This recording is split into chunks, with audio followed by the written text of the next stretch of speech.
ഭാഗവതത്തിൽ മത്സ്യാവതാരം അവതരിപ്പിക്കുന്നത് ഭാഗവതത്തിലെ 8ാമത്തെ സ്കന്ധത്തിലെ അവസാനത്തെ അധ്യായത്തിലാണ്.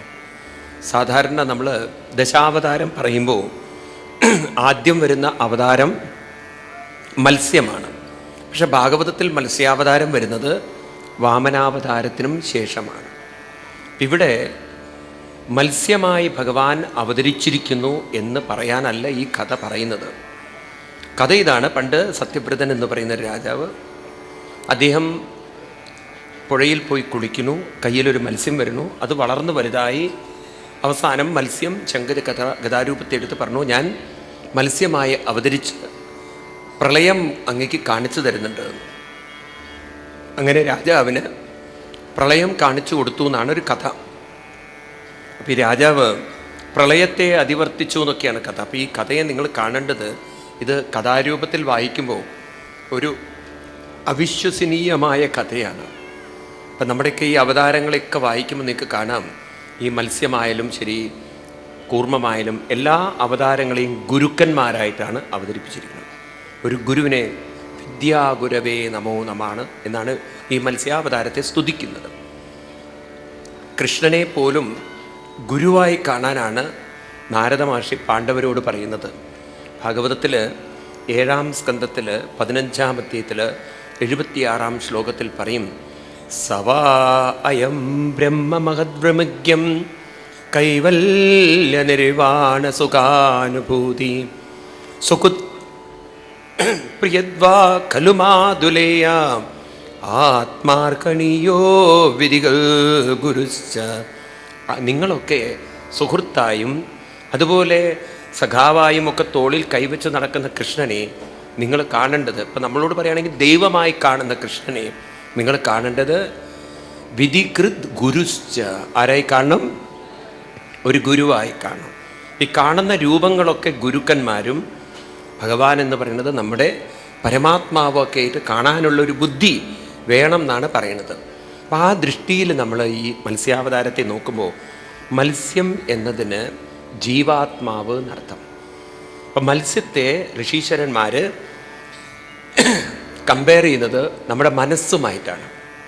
ഭാഗവതത്തിൽ തന്നെ 5ാം സ്കന്ധത്തിൽ 16ാം അധ്യായത്തിൽ 13ാം ശ്ലോകത്തിൽ അവിടെ പറയുന്നുണ്ട്, ഹരീഹി സാക്ഷാൽ ഭഗവൻ ശരീരിണം ആത്മാ ചഷാണാമിവതോയമിപ്സിതം ഹിത്വാ മഹത്വം യതി സജ്ജതേ ഗൃഹേ യഥാ മഹത്വം വയസാ ദമ്പതീനം. ഏതുപോലെയാണ് നമ്മുടെ മനസ്സെന്ന് ചോദിച്ചു കഴിഞ്ഞാൽ വെള്ളത്തിലിരിക്കുന്ന മത്സ്യം പോലെയാണ്. അപ്പോൾ വെള്ളത്തിലിരിക്കുന്ന മത്സ്യം, അതിന് വെള്ളത്തിൽ നിന്ന് മാറി നിൽക്കാൻ സാധ്യമല്ല. ഒരിക്കലൊരു മത്സ്യത്തിന് ഒരു ചോദ്യം വന്നത്രേ. മത്സ്യത്തിൻ്റെ ചോദ്യം, എന്താ വെള്ളം എന്ന് പറഞ്ഞാൽ? മത്സ്യം ആരോട് ചോദിക്കും? മത്സ്യത്തിൻ്റെ അച്ഛനോട് ചോദിച്ചു, daddy daddy what is water എന്ന് പറഞ്ഞു. മിണ്ടാണ്ടിരിക്കട, അങ്ങനെ ഒരു കുന്തമൊന്നും ലോകത്തിലില്ല. വെള്ളം എന്നൊന്നും പറഞ്ഞ് നീ നടക്കരുത്, അങ്ങനെ ഒരു സാധനം തന്നെ ഇല്ല, ഞാനും കണ്ടിട്ടില്ല. അപ്പോൾ ഇത് കഴിഞ്ഞപ്പോൾ കുട്ടി പറഞ്ഞു, മിണ്ടാണ്ടിരിക്കുക അച്ഛാ, അറിയില്ലെങ്കിൽ അറിയില്ല എന്ന് പറയും. നമ്മുടെ അച്ഛന്മാർക്ക് അങ്ങനെ ഒരു കുഴപ്പമുണ്ട്, അറിയില്ല എന്ന് പറയില്ല, മിണ്ടാതിരിക്കാൻ പറയും. നിങ്ങൾ നോക്കൂ, കുട്ടികളോട് ചോദിക്കാൻ പറയും, അച്ഛനോട് ചോദിക്കാൻ പറയും, എന്തിനാ ഭഗവാൻ ശിവൻ്റെ കഴുത്തിൽ പാമ്പ്? മിണ്ടാണ്ടിരിക്കടാന്നാണ് പറയും, അറിയില്ല എന്ന് പറയില്ല അദ്ദേഹം. ഈ അച്ഛന്മാരാണ് നമുക്കുള്ളത്. ഒരു കുട്ടി എന്നോട് പറയണം, എനിക്ക് 2 കൊടുക്കാൻ തോന്നിയ അച്ഛനാന്ന്. പക്ഷേ തോന്നാനല്ലേ പറ്റുള്ളൂ. കൃഷ്ണൻ്റെ അമ്പലത്തിലൊക്കെ പ്രദക്ഷിണം വെച്ച് ശിവൻ്റെ അമ്പലത്തിൽ പ്രദക്ഷിണം വെക്കാൻ നേരത്തെ 3 ഭാഗത്തല്ലേ പോയിട്ട് തിരിച്ചു വരിക. അപ്പം എന്താ അച്ഛാ നമ്മളിങ്ങനെ പ്രദക്ഷിണം വെക്കാത്തത് എന്ന് ചോദിച്ചപ്പോൾ പറഞ്ഞു, നീ അല്ലെങ്കിലും കുരുത്തം കെട്ട ഓരോ ചോദ്യം എനിക്കറിയാം, മിണ്ടാതെ അങ്ങോട്ട് ചെയ്താൽ മതി. അപ്പോൾ കുട്ടി പറഞ്ഞു, അറിയില്ലെങ്കിൽ അറിയില്ല എന്ന് പറയൂ, അറിയുന്ന വല്ലവരോട് ചോദിക്കുക നമുക്ക്, അതാണ് നമുക്കില്ലാത്തത്. ഇവിടെ ഈ മത്സ്യം ചോദിച്ചു, എന്താ വെള്ളം? അമ്മയോട് ചോദിച്ചപ്പോൾ അമ്മ പറഞ്ഞു, വിവരമുള്ളവരോട് വല്ലതും ചോദിക്കൂ, അച്ഛനോട് ചോദിക്കണ്ടെന്ന്. അപ്പോൾ ഉറപ്പല്ലേ അയാൾക്കില്ല എന്നുള്ളത്. അങ്ങനെ അന്വേഷിച്ച് ഒരു ഉത്തരവും കിട്ടാതെ വന്നപ്പോൾ ഒരു മുക്കുവൻ ഒരിക്കൽ ആ മത്സ്യത്തെ പിടിച്ച് കരയിലേക്ക് ഇട്ടപ്പോഴാണ് മനസ്സിലായത്, താൻ എവിടെ നിന്നോ വേർപ്പെടുത്തപ്പെട്ടിട്ടുണ്ട് എന്ന്. എന്തോ ഭാഗ്യത്തിന് ആ വലയിൽ നിന്ന് രക്ഷപ്പെട്ട് വീണ്ടും വെള്ളത്തിലേക്ക് ചാടുമ്പോഴാണ് വെള്ളം തൊടുമ്പോഴാണ് മനസ്സിലായത് എന്താണ് വെള്ളം. ഇതേപോലെ നമ്മുടെ മനസ്സ് പരമാത്മാവാകുന്ന വെള്ളത്തിൽ നിൽക്കുന്ന ഒരു മത്സ്യമാണ്. പരമാത്മാവായിട്ടാണ് വെള്ളത്തെ കമ്പയർ ചെയ്തിരിക്കുന്നത്. അതിലെ മത്സ്യമാണ് നമ്മുടെ ഓരോരുത്തരുടെയും പറയൂ മനസ്സെന്ന് പറയുന്നത്. അപ്പോൾ ഈ മനസ്സ് അത് ഒരു അന്വേഷണത്തിലാണ്. എല്ലാ മനസ്സുകളും ഒരു അന്വേഷണത്തിലാണ്. എന്താണ് അന്വേഷണം? പൂർണ്ണതയ്ക്ക് വേണ്ടിയുള്ള അന്വേഷണം. അതുകൊണ്ട് ഏത് മനസ്സിനും മോഹമുണ്ട്. വളരണം, വികസിക്കണം, നന്നാവണം, വലുതാകണം. ഉണ്ടോ? ആർക്കും മോഹമില്ല താഴണം, തകരണം, തളരണം. ഉണ്ടോ? പക്ഷേ പലരും ഈ ഒരു വിവേകമില്ലാത്തത് കൊണ്ട് എങ്ങനെയാണ് മനസ്സ് വളരുക, അല്ലെങ്കിൽ എന്ത് നേടിയാലാണ് വളരുക, വികസിക്കുക, ഇതാണ് നമുക്കിന്ന് സമൂഹത്തിൽ ആരും പഠിപ്പിക്കാത്തത്. എല്ലാവരും പറയണു നേടണം നേടണം. എന്താണ് ഈ നേടുന്നത്? അവർ കരുതുന്നത് ഭൗതികമായ വികാസത്തിലൂടെ മാനസിക വികാസം വരുന്നതാണ്. അവരറിയുന്നില്ല ഭൗതിക വികാസവും മാനസിക വികാസവും രണ്ടാണെന്ന്. കോൺഷ്യസ് എനർജിയാണ്, മറ്റൊന്ന് കോസ്മിക് എനർജിയാണ്. ഭൗതികത എന്ന് പറയുന്നത് കോസ്മോളജി പെട്ടതാണ്. നമ്മൾ വലിയ വീട് വെച്ചു, അതൊക്കെ ഭൂമിയുടെ ഭാഗമാണ്. കാലം അതിനെ കറക്കുന്നു. അതുപോലെ ഭൂകമ്പം ഉണ്ടായാൽ അത് തകർന്നു. പക്ഷെ ഭൂകമ്പത്തിൽ മനസ്സ് തകരണോ തളരണ്ടയോ എന്ന് നിശ്ചയിക്കുന്നത് കാലമല്ല, അത് നമ്മൾ തന്നെയാണെങ്കിൽ പ്രകൃതി ശക്തിയും മനഃശക്തിയും രണ്ടും പറയൂ രണ്ടാണ്. അപ്പോൾ ഭൗതികത വികസിച്ചാൽ ഏത് വികസിക്കില്ല? ഏത് വികസിക്കില്ല? മനസ്സ് വികസില്ല. അപ്പം മനസ്സിൻ്റെ പൂർണ്ണത എന്ന് പറയുന്നത് മനസ്സ് കൂടുതൽ കൂടുതൽ ബോധശക്തിയിലേക്ക് അടുക്കുന്നതാണ് മനസ്സിൻ്റെ പൂർണ്ണത. അനന്തമായ ബോധമാണ് പരമാത്മാവെങ്കിൽ ആ പരമാത്മാവിലേക്ക് അടുത്താലേ മനസ്സിന് പൂർണ്ണത കൈവരിക്കാൻ സാധിക്കുള്ളൂ. അതുകൊണ്ടാണ് ഭാരത ഋഷീശ്വരന്മാർ ഈ മന്ത്രം പഠിപ്പിക്കുന്നത് പൂർണ്ണമത പൂർണ്ണമിതം. ശ്രദ്ധിക്കണേ, രണ്ട് പൂർണ്ണതകളെക്കുറിച്ചാണ് പറയുന്നത്. പൂർണ്ണം അത, പൂർണ്ണം ഇതം. പലരും ഇതും അർത്ഥം മനസ്സിലാക്കിയല്ല ചൊല്ലുന്നത്. അതും പൂർണ്ണമാവണം, ഇതും പൂർണ്ണമാവണം. അത് എന്നതുകൊണ്ട് ശരീരവും ഇതം എന്നതുകൊണ്ട് മനസ്സും.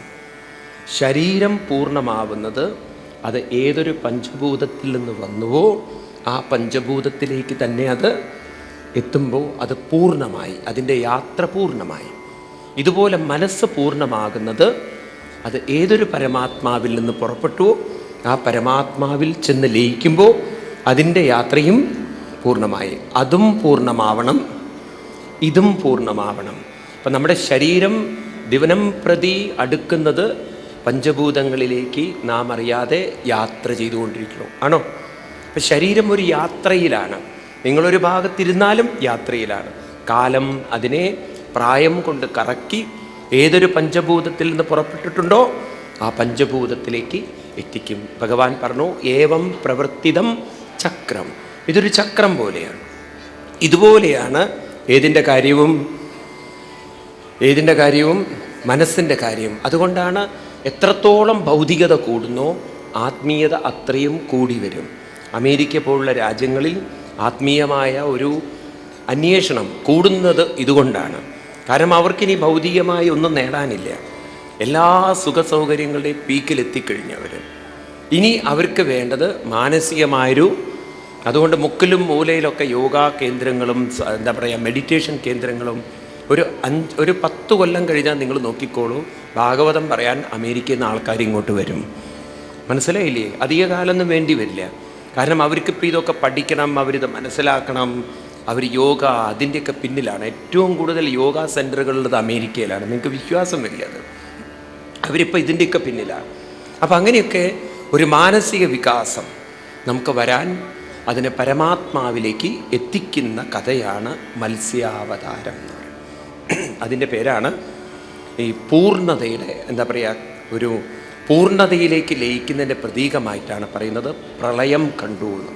പ്രളയം എന്ന് പറഞ്ഞാൽ പ്രകർഷേണ ലയം ഇതി പ്രളയം എന്നാണ്. അപ്പം ശരീരവും ലയിക്കണം, പറയൂ മനസ്സും ലയിക്കണം. ശരീരം ലയിക്കുന്നതിനെ പറയും പ്രാകൃത പ്രളയം, പ്രകൃതി പ്രളയം. മനസ്സ് ലയിക്കുന്നതിനെ പറയും ബ്രഹ്മപ്രളയം. ഇങ്ങനെയൊക്കെ ഋഷീശ്വരന്മാർ കണ്ടെത്തിയിട്ടുണ്ട്. അതുകൊണ്ട് മനസ്സിനെ കൂടുതൽ കൂടുതൽ ആരിലേക്ക് അടുപ്പിക്കണം? ഭഗവാനിലേക്ക്. ഇങ്ങനെ ഈ 8ാം സ്കന്ധം പറഞ്ഞതിന് ശേഷം 9ാം സ്കന്ധത്തിലേക്ക് നമ്മൾ കടക്കുന്നു. ഒരു സരിത്സാഗരമാണ് 9ാം കഥ. ഇത് അവിടെയാണ് അനവധി കഥകളുണ്ട്.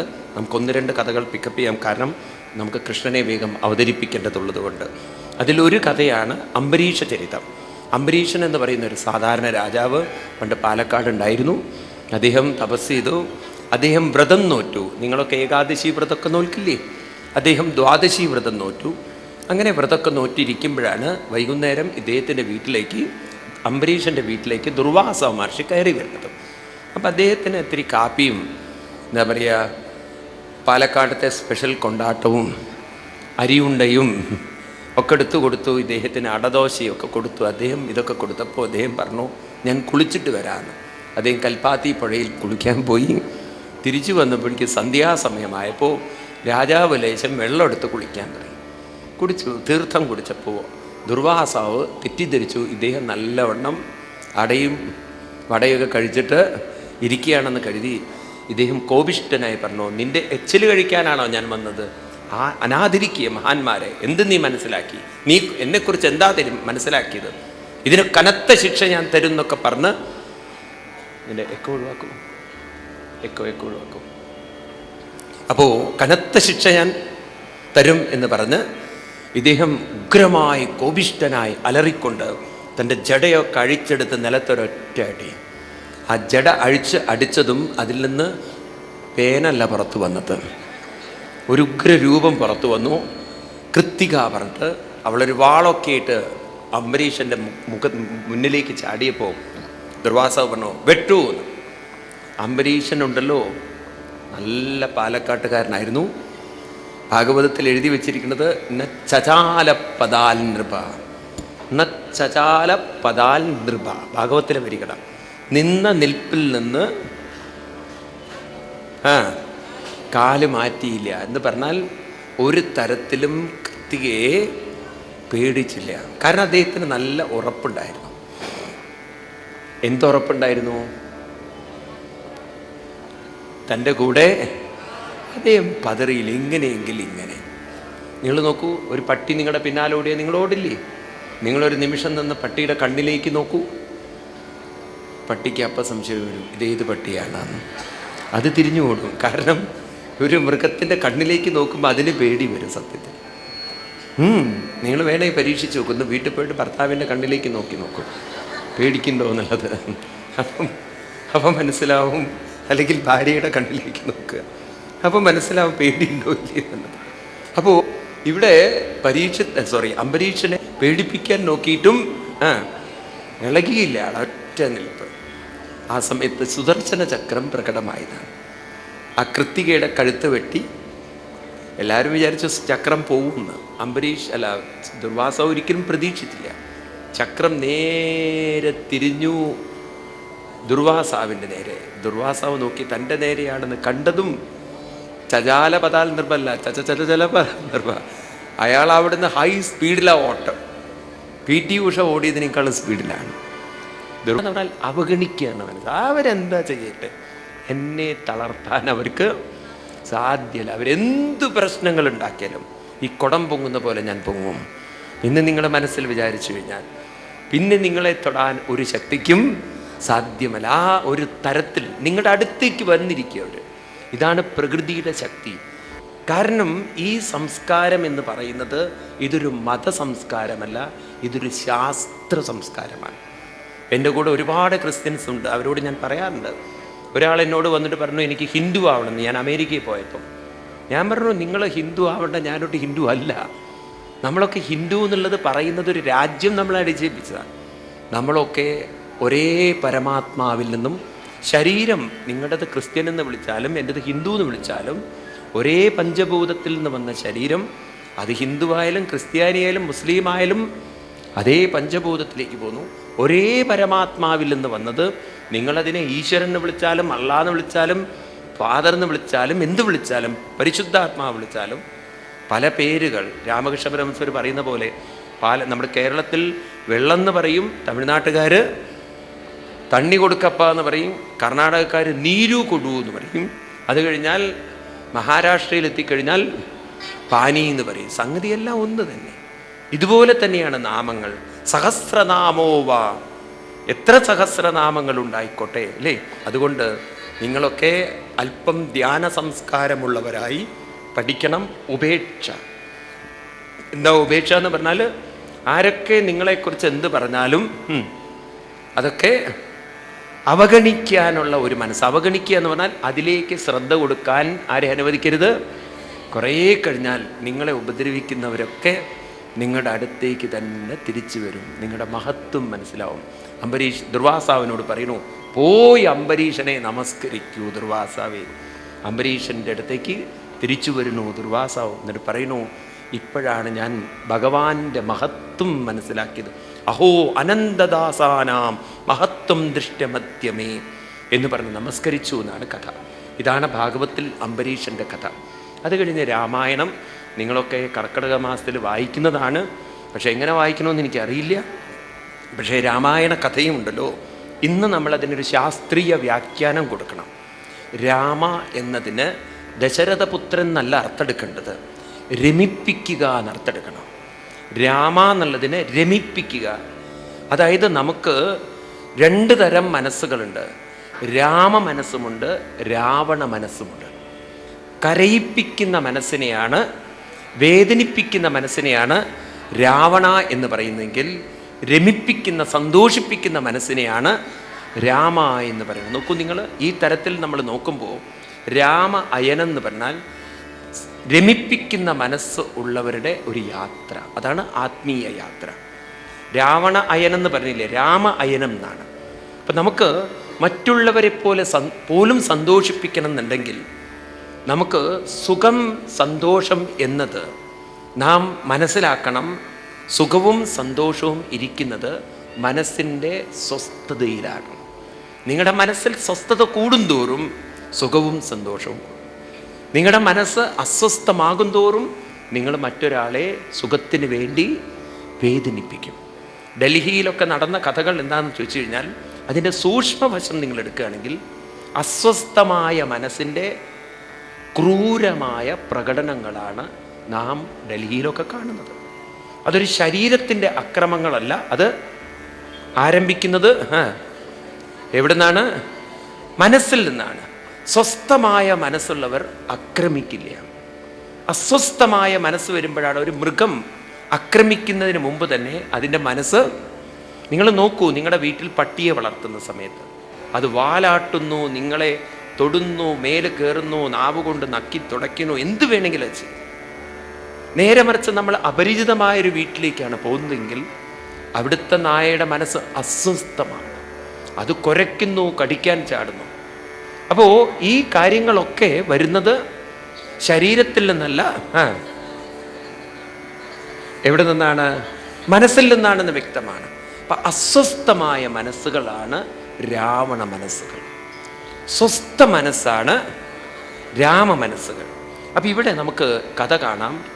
രാമൻ ദശരഥൻ്റെ പുത്രൻ. ദശരഥൻ എന്ന് പറഞ്ഞാൽ ദശരഥം. പേരുകളൊക്കെ രസമാണ്. ദശ എന്ന് പറഞ്ഞാൽ 10 ഇന്ദ്രിയങ്ങൾ ഉള്ള രഥം എന്ന് പറഞ്ഞാൽ ഈ ശരീരം രഥമേവച.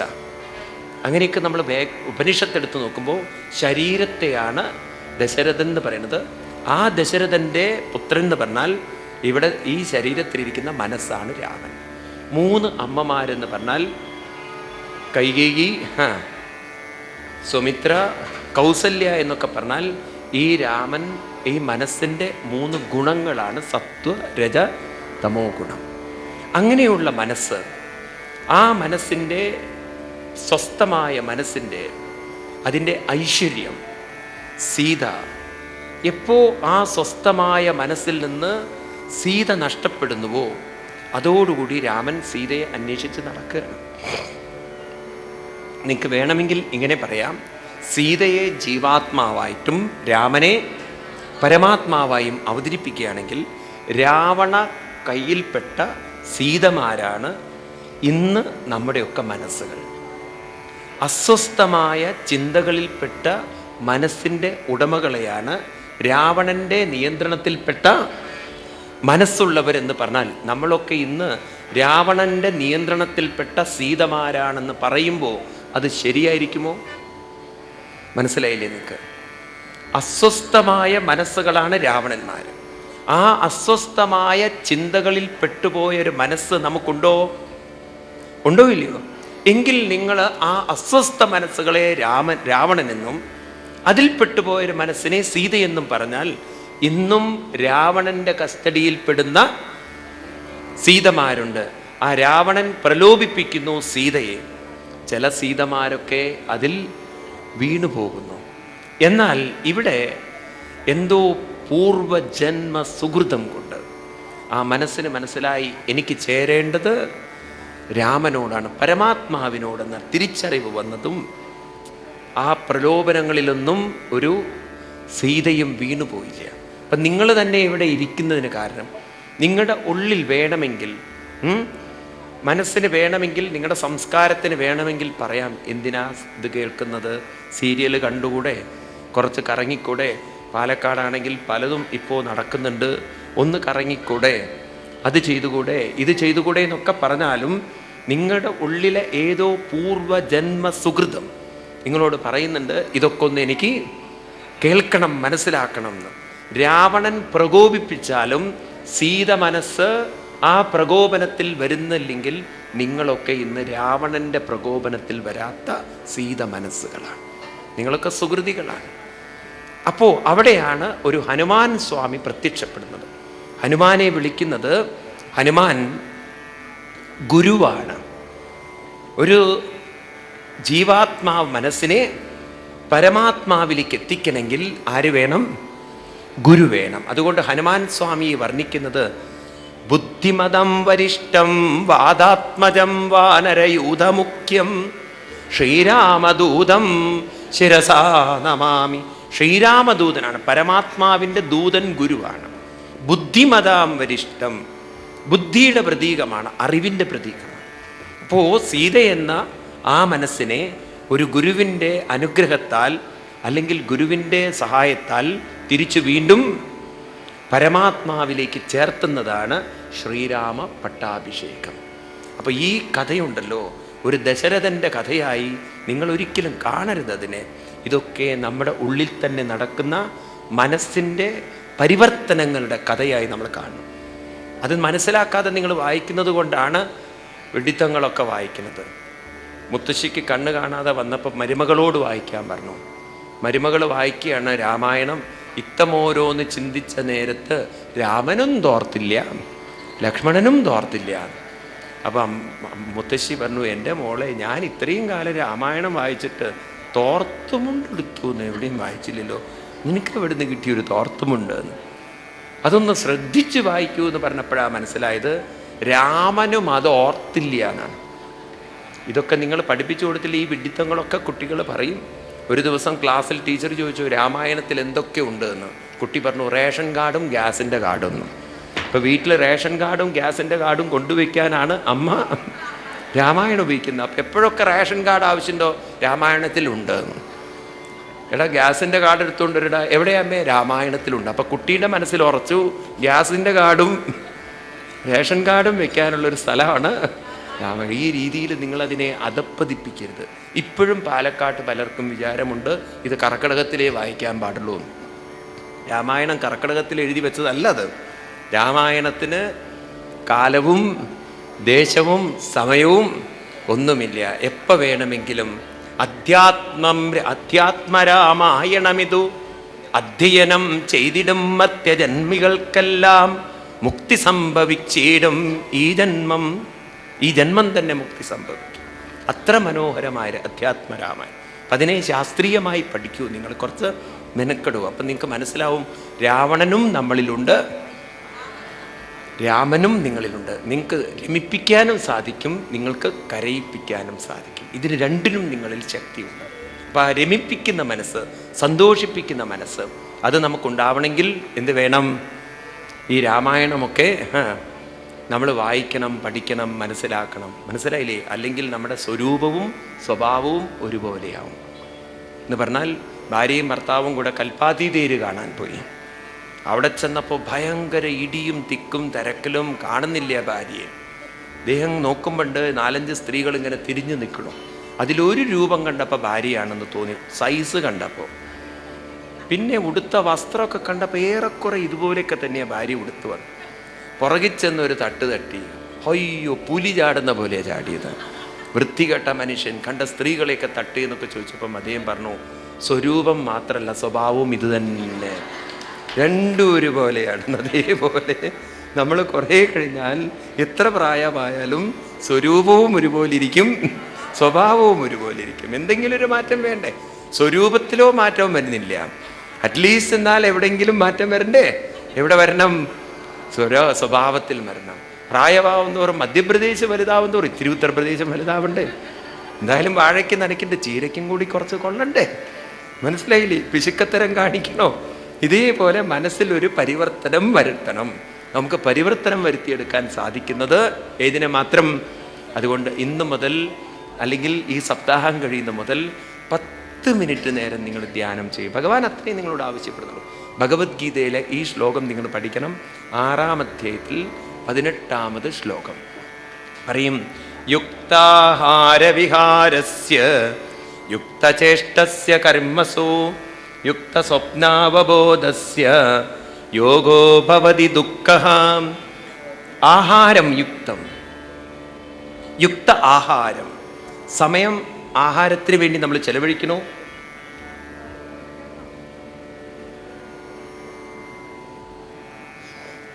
യുക്ത ആഹാരം, സമയം ചെലവഴിക്കണോ? യുക്ത വിഹാരം, നമ്മൾ TV കാണാൻ സമയം ചെലവഴിക്കണോ?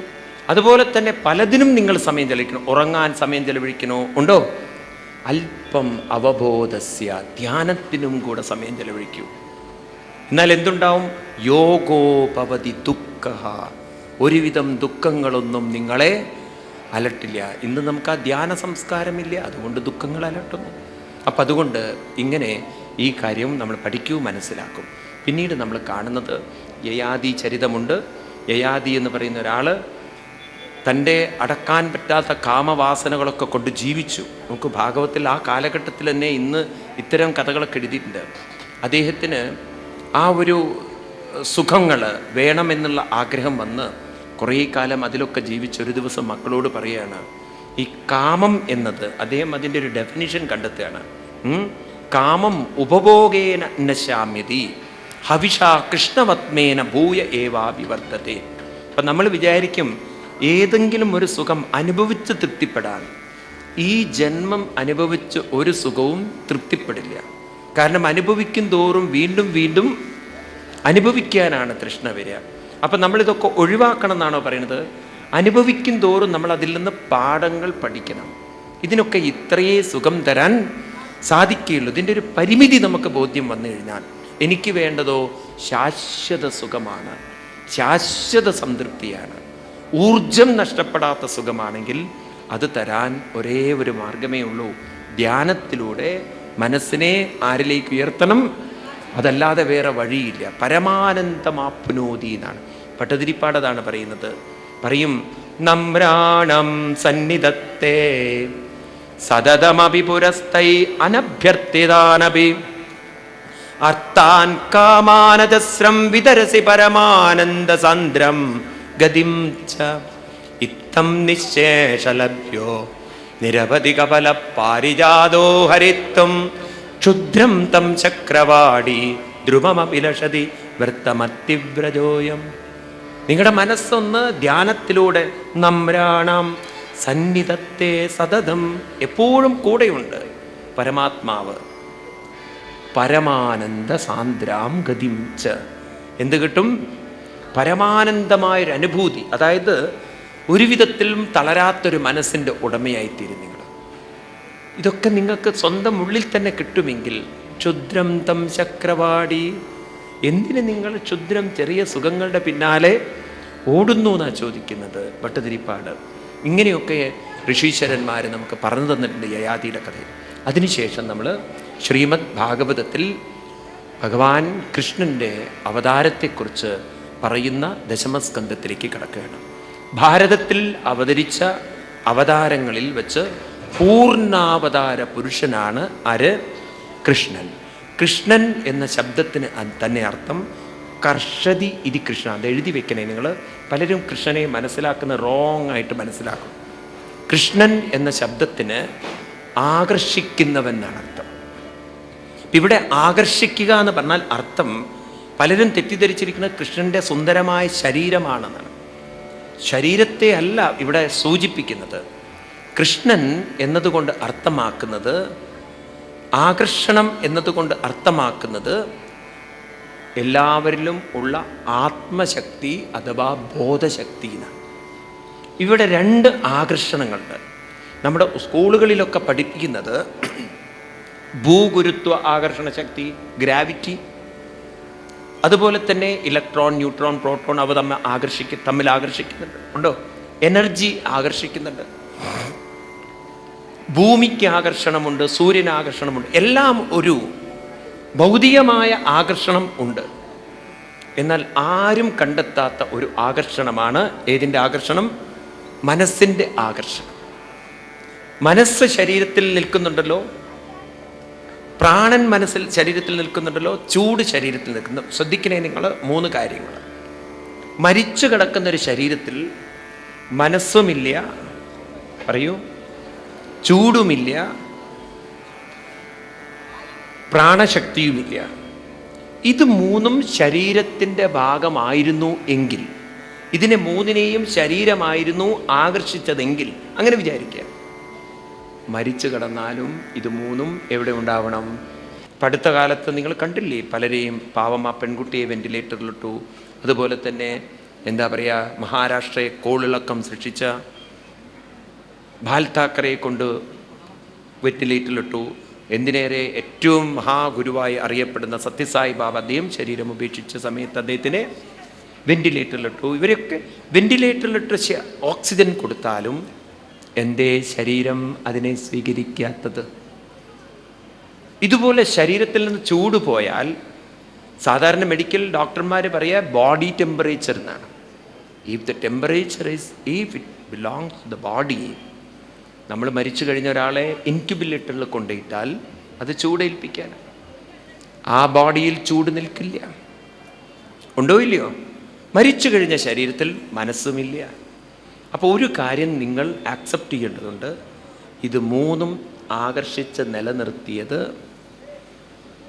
ആരല്ല? അപ്പോൾ പിന്നെ ചോദ്യം വന്നു, ആര് നിലനിർത്തുന്നു? അവിടെയാണ് ഭഗവാൻ പറയുന്നത് പരമാത്മാവായ ഞാൻ. അഹം വൈശ്വാനരോ ഭൂത്വ പ്രാണിനാം ദേഹമാശ്രിത പ്രാണാപാന സമായുക്ത പജാമ്യന്നം ചതുർവിധം സർവസ്യജാഹം ഹൃദി സന്നിവിഷ്ട മത്തസ്മൃതിജ്ഞാനമബോഹനം ച വേദൈസ സർവൈരഹമേവ വിദ്യ വേദാന്തകൃത്വേദ വിദേവചാഹം. ശ്രദ്ധിക്കണേ, ഞാൻ പറയുന്നത് പരമാത്മാവാണ് ഏതിനൊക്കെ ആകർഷിച്ച് നിർത്തുന്ന പറഞ്ഞത്? പറയൂ. പരമാത്മാവാണ് മനസ്സിനെയും ശ്വാസത്തെയും അതുപോലെ അഗ്നിയെയും ആകർഷിച്ച് നിർത്തുന്നത്. അതുകൊണ്ടാണ് പരമാത്മാവിനെ ഈശ്വരൻ എന്ന് വിളിച്ചത്. ആ ഈശ്വരൻ എന്നുള്ള വാക്കുണ്ടല്ലോ, വളരെ ശാസ്ത്രീയമായ വാക്കാണ്. മറ്റു മതങ്ങൾ ദൈവം എന്ന് പറയുന്നത് പോലെയല്ല ഈശ്വരൻ എന്നുള്ള വാക്ക്. സാൻസ്ക്രിറ്റിൽ ഈ വാക്കുകൾക്കൊക്കെ അർത്ഥമുണ്ട്. ഈ എന്നുള്ള അക്ഷരത്തിന് മനസ്സ് എന്നാണ് അർത്ഥം, ഇച്ഛ. ശ്വ എന്നുള്ള അക്ഷരത്തിന് ശ്വാസം എന്നാണ് അർത്ഥം. ര എന്നുള്ള അക്ഷരത്തിന് അഗ്നി, ചൂട് എന്നാണ് അർത്ഥം. അപ്പം ചൂടും ശ്വാസവും മനസ്സും ശരീരത്തിൽ ആകർഷിച്ച് നിർത്തുന്ന പരമാത്മാവിനെ ആണ് ഈശ്വരൻ എന്ന് വിളിക്കുന്നത്. ആ പരമാത്മാവാണ് കൃഷ്ണൻ എന്ന് പറയുന്നത്. അപ്പം അങ്ങനെയുള്ള കൃഷ്ണൻ എന്തിനിവിടെ അവതരിച്ചു? നമ്മളൊക്കെ കേട്ടിരിക്കുന്ന കഥ എത്ര അബദ്ധമാണെന്ന് നോക്കൂ. കംസനെ വധിക്കാൻ നോക്കിയല്ലേ നിങ്ങൾ കേട്ടത്? എന്നാൽ ഭഗവാൻ അവതരിച്ചിരിക്കുന്നത്, ഭാഗവതത്തിൽ തന്നെ പറയുന്നത്, ഭഗവാന്റെ അവതാരം നിശീതേ തമ ഉദ്ഭൂതേ ജായമാനേ ജനാർദ്ദനേന്നാണ്. ഭഗവാനെ വിളിക്കുന്നൊരു പേര് ജനാർദ്ദനൻ എന്നാണ്. ജന അർദ്ദനം ചെയ്യാൻ, ജന എന്ന് പറഞ്ഞാൽ ആളുകളുടെ അജ്ഞാനത്തെ അർദ്ദനം ചെയ്യുക. ഇല്ലാതെയാക്കാൻ വന്ന അവതാരമൂർത്തിയാണ് ആര്? ഭഗവാൻ കൃഷ്ണൻ. എന്ന് പറഞ്ഞാൽ അജ്ഞാനത്തെ ഇല്ലാതെയാക്കുന്ന അവതാരത്തെ വിളിക്കുന്നത് ഗുരു എന്നാണ്. അതുകൊണ്ട് കൃഷ്ണൻ വന്നത് നിങ്ങൾ ചോദിക്കുന്നത് തരാനല്ല, നിങ്ങളെ മാനസികമായി ഉയർത്താനാണ്. അതുകൊണ്ടാണ് വേദവ്യാസ മഹർഷി കൃഷ്ണനെ വിളിക്കുന്നത് കൃഷ്ണം വന്ദേ ജഗദ്ഗുരും. അപ്പം നമ്മളുണ്ടല്ലോ, ഗുരുവായി കാണേണ്ട കൃഷ്ണനെ ദൈവമായി കണ്ട് യാചിക്കാൻ തുടങ്ങി. അന്ന് നാം അധപ്പതിക്കാൻ തുടങ്ങി. ഇനി നിങ്ങളൊക്കെ മനസ്സിൽ ഉറപ്പിക്കണം, പുറമേ ദൈവമില്ല, പുറമേ ഉള്ളതൊക്കെ ഗുരുക്കന്മാരാണ്. നമുക്ക് 30 കോടി ഗുരുക്കന്മാരാണ്. അത് നിങ്ങൾ കൈപ്പത്തി ക്ഷേത്രത്തിലെ ദേവിയായാലും വടക്കന്തറ ദേവനായാലും അതുപോലെ തന്നെ നിങ്ങൾ എന്താ പറയുക മൂത്താംതറയിലെ ദേവിയായാലും എന്താ പറയുക മണപ്പുള്ളിക്കാവിലെ ദേവിയായാലും എല്ലാം ഗുരുക്കന്മാർ. ഈ ഗുരുക്കന്മാരൊക്കെ നമ്മളെ പഠിപ്പിക്കുന്നത് നമ്മളിലൊക്കെ നിറഞ്ഞിരിക്കുന്ന പരമാത്മാവ്, അതേ പരമാത്മാവ് തന്നെയാണ് ഈ ദേവീ ദേവ ഗുരുക്കന്മാരിലും നിറഞ്ഞിരിക്കുന്നത്. മനസ്സിലായില്ലേ? എല്ലാവരും ഒരേ പരമാത്മാവിലിരിക്കുന്നു എന്ന് പഠിപ്പിക്കാനാണ് കൃഷ്ണൻ പറഞ്ഞതുപോലെ, അച്ഛനോട് പറഞ്ഞതുപോലെ അങ്ങും ഞാനും എല്ലാവരും അഹം യൂയം വസൗവാര്യ ഇമേച്ഛദ്വാരകൗകസ സർവേപി. സർവേപി പറഞ്ഞാൽ നമ്മളതിൽ പെടുമോ? മനസ്സിലായില്ല? സർവേപി എന്ന് പറഞ്ഞാൽ എല്ലാവരും അതിൽപ്പെടും. ആത്മാ ഏക, ഒരേ ആത്മാവിൽ. ഇപ്രകാരമൊക്കെ പറഞ്ഞു തരാൻ വന്ന ഗുരുവാണ് ആര്? ചിലരെ സംബന്ധിച്ച് ഭഗവാന്റെ കഥ എന്ന് പറയുന്നത് നിവൃത്തതൈഷല്ലുപഗീയമാനൽ ഭവോഷതൽ സ്വത്തമനോഭിരാമൽ കവുത്തമ ശ്ലോക ഗുണാനുവാദൽ ഭുമാൻ വിരജ്യേത വിനാപശുക്നൽ. ചിലർക്കൊക്കെ ഭഗവാന്റെ കഥ കേൾക്കുമ്പോൾ തന്നെ ഒരു സുഖം. ചിലർ ആ സുഖത്തിൽ ഇങ്ങനെ ഇരിക്കും, ഓ എന്തോ ഒരു സുഖമാണ് കഥ കേൾക്കാൻ. ചിലവരാണെങ്കിൽ ആ കഥ കേട്ട് ഭഗവാനോടൊരു പ്രേമം വർദ്ധിപ്പിച്ച് ആ ഭഗവാന്റെ പ്രേമത്തിൽ ഇരിക്കും. വേറെ ചിലരാണെങ്കിൽ ഭഗവാനെ അറിഞ്ഞ് അനുഭവിക്കും. ഓരോരുത്തരും പല തട്ടിലാണ് ഇരിക്കുന്നത്. അതുകൊണ്ട് ചിലർക്കുണ്ടല്ലോ കഥ കേൾക്കാൻ വളരെ ഇഷ്ടമാണ്. അവർ കഥ കഴിയുന്നത് വരെ കഥ കേട്ടുകൊണ്ടിരിക്കും. കുട്ടിക്കാലത്തൊക്കെ നമ്മൾ കഥ കേൾക്കും, കുറച്ച് കഴിഞ്ഞാൽ നമ്മൾ കഥ പറയാൻ തുടങ്ങും, പിന്നെ നമ്മൾ കഥ ഇല്ലാത്തവരായിത്തീരും, ഒരു ദിവസം കഥ കഴിയും. ഇങ്ങനെ പലരുടെയും ജീവിതം കഥയിൽ മാത്രം ഒതുങ്ങി നിൽക്കുന്നവരുണ്ട്. അപ്പോൾ അങ്ങനെ ആവരുത്. നമ്മൾ കഥയിലൂടെ കുറച്ച് കഴിഞ്ഞാൽ കാര്യം മനസ്സിലാക്കി അവസാനം ആരെക്കുറിച്ചാണോ അതിൽ പറഞ്ഞത് അത് അനുഭവിക്കാൻ നമുക്ക് സാധിക്കണം.